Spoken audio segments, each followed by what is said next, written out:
High views. 5 రోజుల క్రితం పాపం పవిత్ర, అయ్యో పవిత్ర అనుకున్నాను.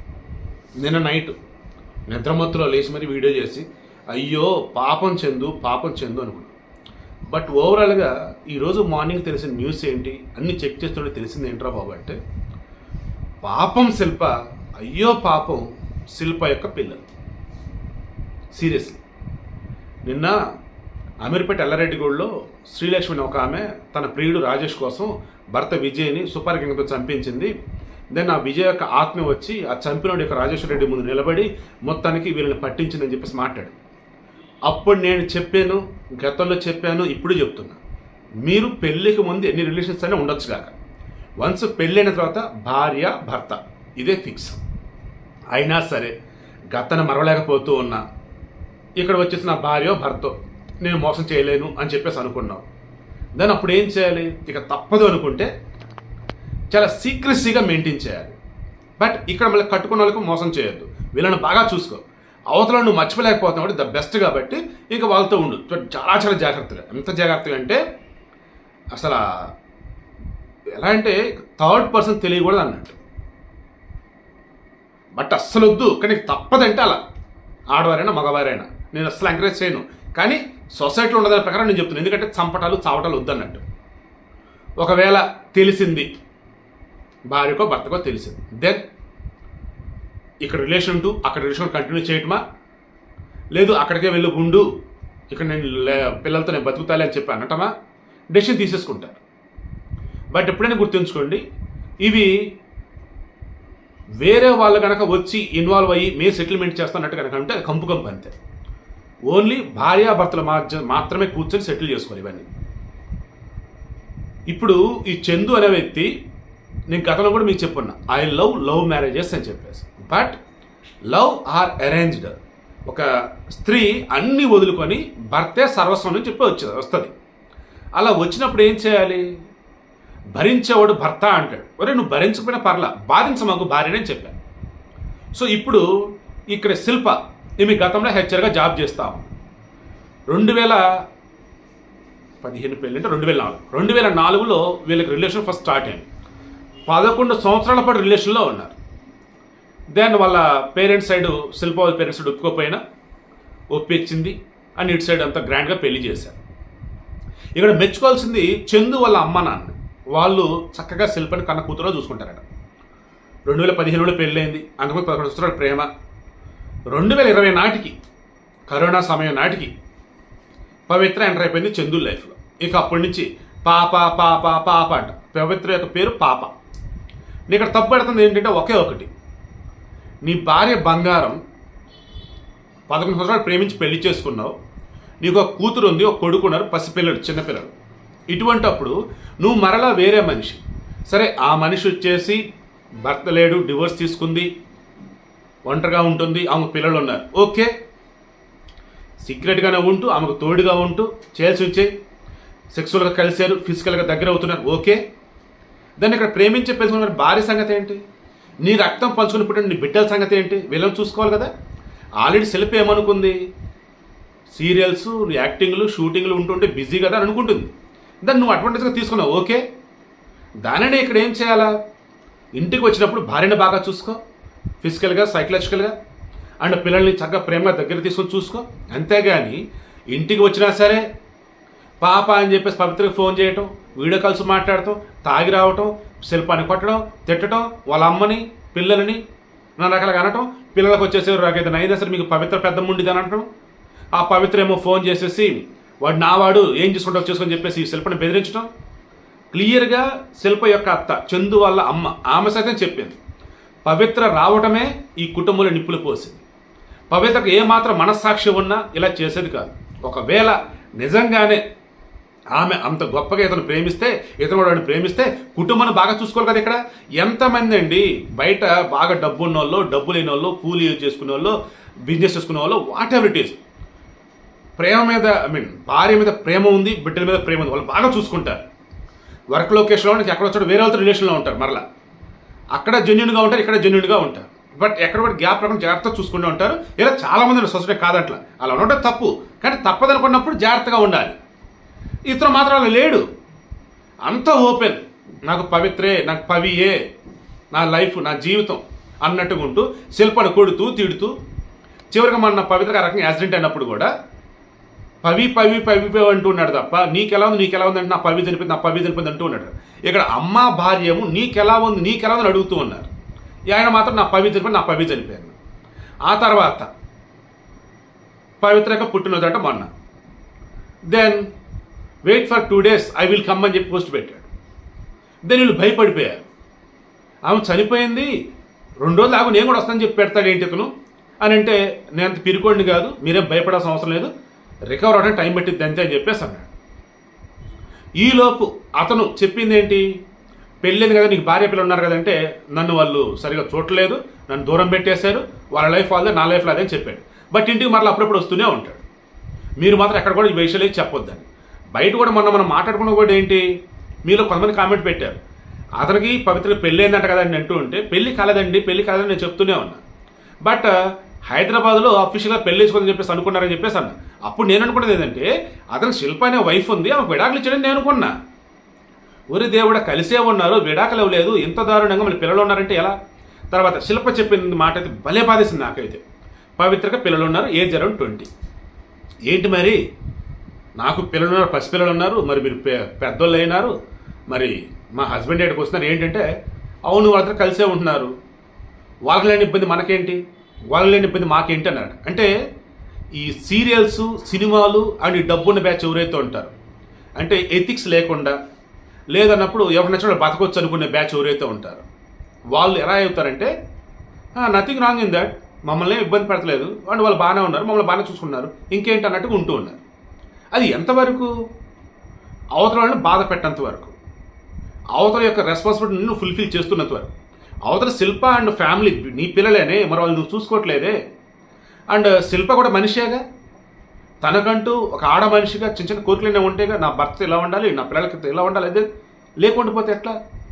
అదంటే పవిత్ర వచ్చేసి బెదిరించడం అంటే ఈ శిల్పని, నా వాడికి చెందు అని చెప్పేసి. సరే చివరికి పవిత్ర లైఫ్ అన్నది ఇంతవరకే ఉంది అని దేవుడు తీసుకెళ్ళిపోయాడు. అప్పుడైనా చందు రియలైజ్ అవ్వాలిగా.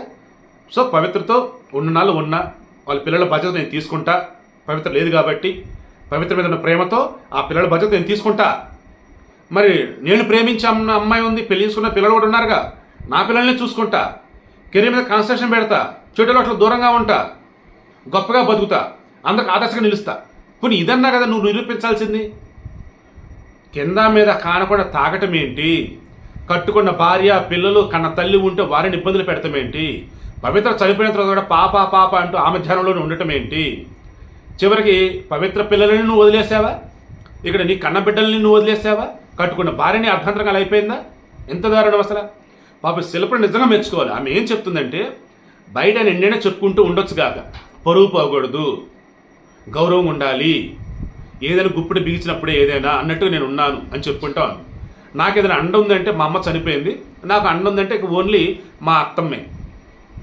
సో వీడి యొక్క మెయిన్ ఇంటెన్షన్ అండి, నేను గతంలో చెప్పి ఇప్పుడు కూడా చెప్పా, ఒరే నాయన అవతలకి ఇష్టం నీకు ఇష్టం, ఓకే క్యారీ ఆన్, బట్ నీకు ఆల్రెడీ పెళ్ళి అయి ఉన్నావు, భార్య ఉన్నారు, పిల్లలు ఉన్నారు, బాధ్యతలు ఉన్నాయి, వీటికి చిన్న ఇబ్బంది కూడా రాకూడదు, అది చూసుకోవాలి నువ్వు.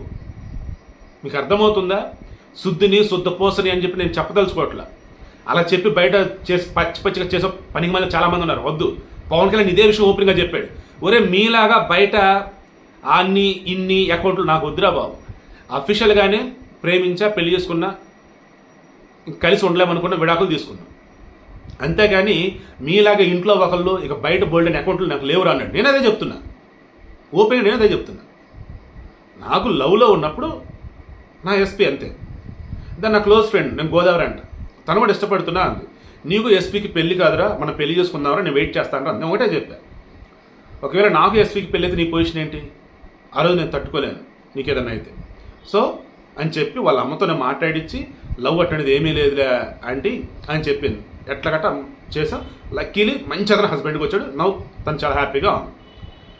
తను నన్ను ఒక బెస్ట్ ఫ్రెండ్ లాగా, చంటి బిడ్డలాగా చూసుకుంటుంది ఇప్పటికీ ఎప్పటికీ. బట్ ఈ మధ్య టచ్లో లేదు నా ఫ్రెండ్. కమింగ్ టు ఎస్పీ, పెళ్ళైన తర్వాత తనకి నేను ఓ తండ్రిలా, ఓ తల్లిలా, ఫ్రెండ్లా, ఒక డాక్టర్లా తన కాపురం నిలబెట్టడం కోసం, తన పాస్ట్ లైఫ్ సంబంధించి బయటపడటం కోసం ఎన్ని ఎఫర్ట్స్ పెట్టి నాకు తెలుసండి. అంటే ఇదంతా ఏమంటారంటే ప్రేమ అంటే ఇది, రెస్పాన్సిబిలిటీ అంటే ఇది, బతకటం అంటే ఇది. నా లైఫ్లో ఆ తర్వాత చాలామంది అట్లా ట్రై చేశారు. అఫ్కోర్స్ వాళ్ళంతా మంచి వాళ్ళని కాదంట్లా, కానీ నాకేంటంటే ఇక నాకంటూ ఓ పక్క తోడు, రెస్పాన్సిబిలిటీ, షేరింగ్, బంధాలు, బంధుత్వాలు, పిల్లలు, బాధ్యతలు, భార్య, సెక్స్, అసలు ఇవేం వద్దనిపించింది నాకు ఎందుకో. మరి మేబీ ఎస్పెషల్గా అవన్నీ అయిపోయినట్టు అనిపించింది నాకు. గతం ఇంక ఇప్పుడు నా కెరీర్, సొసైటీ, నా ఫ్యామిలీ, అమ్మ, నాన్న, చెల్లి, పిల్లలు, లైక్ ఇవి అనుకున్నాను. అవేళ వెళ్తున్నాను నేను. అండ్ సొసైటీకి ఏదైనా ఇద్దాం మంచిది అనుకున్నప్పుడు ఇదిగో నా దగ్గర ఏదైనా ఒక విషయాన్ని చక్కగా చెప్పే స్కిల్స్ ఉన్నాయి, అదే చెప్తాం. అండ్ అందరిలాగా నీతులు చెప్తూ అండ్ బయట ఓవర్ యాక్షన్ చేస్తూ ఇలా వద్దురా బాబు అనుకున్నా. నన్ను ఎంతమంది ఇంటర్వ్యూలు అడిగారు, మీరు ఇంటర్వ్యూ ఉండండి ఒకటే అనుకున్నా. ఆ ఇంటర్వ్యూలు వస్తున్న మూమెంట్లో అడిగే పనికి మన క్వశ్చన్లు కానీ, లేదు నేను చెప్పే వాటికి కానీ కింద వచ్చే కామెంట్లు అవన్నీ వేరేలా ఉంటాయి. మీకు తెలియదు. సీరియస్లీ మన సమాజంలో ఎస్పెషల్లీ ఈ ఇంటర్వ్యూలు చేసే బ్యాచ్ ఇప్పుడు ఎవరైతే ఉన్నారో ప్రతి ఒక్కళ్ళు వాళ్ళు వీళ్ళు ఇంటర్వ్యూలు అవి ఇవి అంటూ క్వశ్చన్ అడగటం తెలియదు. దాన్ని తగ్గట్టు ఎదుటి చెప్పినా దాన్ని వేరే విధంగా చూస్తూ ఉంటారు. ఈ చందు లైఫ్లో కూడా లాస్ట్ మూమెంట్లో మేబీ అతను బతికేవాడేమో, కానీ అతను చనిపోవడానికి కారణం ఏంటని చెక్ చేస్తున్నప్పుడు అతను నానా రకాలుగా కామెంట్లు పెడుతూ వచ్చారు కింద కొంతమంది.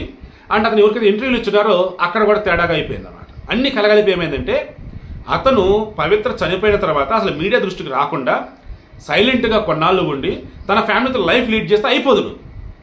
ఎప్పుడైతే పవిత్ర మీద ఉన్న ప్రేమ ప్రపంచానికి చెప్పాలని నేను అనుకుంటూ ముందుకు వచ్చాడు మీడియా ముందుకి, ఇక అక్కడితోనే అతనికి సంబంధించేసి ఇక అనాలనుకోండి నాకు తెలియటంలా ఇక అప్పటి నుంచి అతని మరణం స్టార్ట్ అయిపోయినట్టు.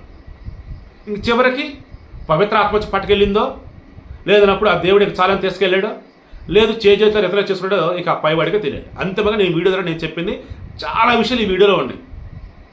మీరు ఒక సీరియల్ ఒక 100 రోజులు 20 రోజులు 200 రోజులు నడిచిద్దే వాటన్నిటికి సరిపడే కంటెంట్ ఇందులో ఉంది. నా లైఫ్ చెప్పా, అతని లైఫ్ చెప్పా, సొసైటీ లైఫ్ చెప్పా. వీడియో యొక్క మెయిన్ ఇంటెన్షన్ కూడా అదే.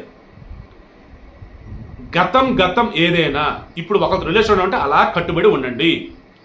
లేదు ఇది ఉన్నా కానీ ఇంకా వేరే ఖచ్చితంగా కావాలి నా వల్ల కావట్లేదంటే ఈ రిలేషన్కి ఇబ్బంది లేకుండా చూసుకోండి. చెప్తే తట్టుకోలేరు అనుకున్నప్పుడు చెప్పకుండా జాగ్రత్తగా చూసుకోండి. లేదా అసలు వద్దనుకోండి, ఇక్కడ ఉన్న రిలేషన్తోనే ఉండండి. కాదు కూడదు ఖచ్చితంగా అనుకుంటే 2 నిమిషాలు జాగ్రత్తగా మెయింటైన్ చేసుకోండి. బయట రోజు నిజం ఒప్పుకోండి.